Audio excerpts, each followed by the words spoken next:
Samahan niyo ako next year, ha?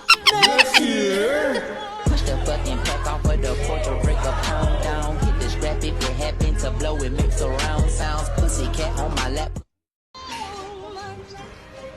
Samahan niyo ako next year, ha? Alright, so bigyan natin ng reaction video itong mga miyembro ng Ocho Derecho sa Inidoro na talagang Oh my God. nakakapal ng mga mukha.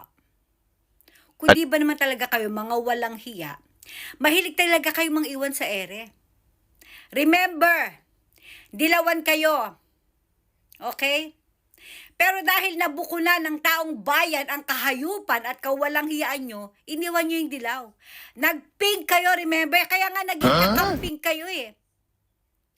Tapos, dahil nga laos na rin ng pink, pinklawan, kakamping, kakampwet, nagputi na kayo ngayon. Riza, Hontivirus, Kiko Maching Pangilinan, Shell Jokno, at Bam Aquino, hindi mapapalitan ng kulay na suot nyo kung ano man ang tingin ng mga tao sa inyo. Oh my Kahit God. ano pang kulay ang isuot nyo, mananatili ang pagiging masamang tao nyo sa puso at isip ng mga mamamayang Pilipino. Riza, masyadong lumaki ang ulo mo na para mag-aarti ka ng ganyan na samahan ka next year. Lumaki ulo kasi nito dahil nga sa Pogo issue, huwag mong kakalimutan, Riza. Hindi pa rin namin nakakalimutan na NPA ka. Masama kang What? babae, NPA ka. Remember ito si Kiko Maching? Nung nasa UP ito, siya rin ang leader ng mga aktivista doon, ng mga miyembro ng NPA sa eskwelahan nila. Isama mo pa si Bam Aquino na kamag-anak ni Curicong. Na remember, nung pagkaupo sa pwesto ni Cory na mula sa agaw kay McCoy, pinakawalan niya agad ang leader ng CCP-NPA. Gano'n lang naman ang ginawa nito. Pagkatapos, nagpaplano kayong bumalik next year, ang kakapal talaga ng mga mukha nyo. May gulay. Anyway, ano naman yan pera-pera lang naman talaga yan. Alam naman nating lahat na hindi serbisyo publiko o serbisyo para sa bayan ang hinahangad nyo kaya gusto nyo bumalik sa pwesto.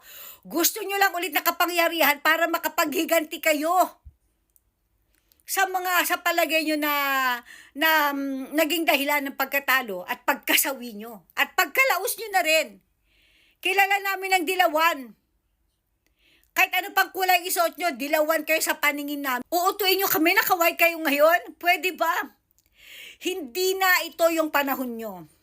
Tapos niya ang paghahari-harian nyo. Alright? Kahit ano isuot nyo, dilawan kayo. Bobo.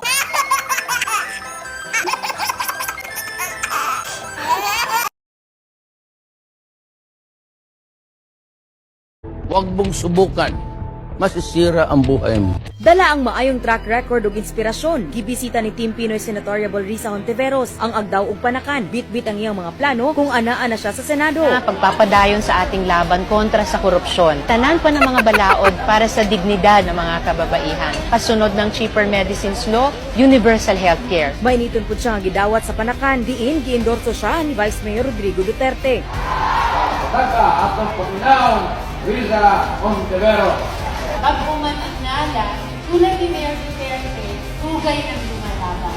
Malaban para sa tanan na ordinaryong mamamayan.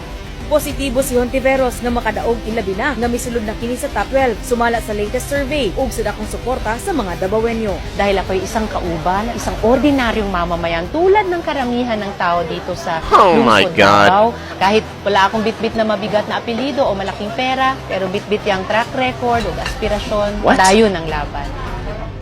Damn!